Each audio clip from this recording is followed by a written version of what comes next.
ఓం సాయిరామ్. షిరిడి పాదయాత్ర 5వ రోజు కొనసాగుతోంది.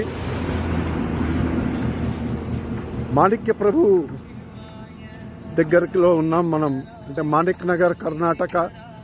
ఇక్కడ నుంచి ఇంకా 10 కిలోమీటర్లు ఉంటుంది. దగ్గరలో ఉన్నాం. కార్తీక సోమవారం శివనామస్మరణతో జరుగుతుంది ఈ ప్రయాణం.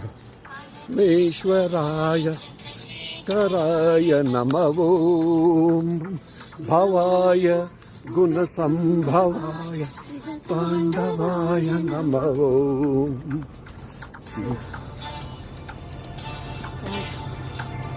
जय साईराम. साईनाथ महाराज की जय. हर हर महादेव. शंभो शंकरा.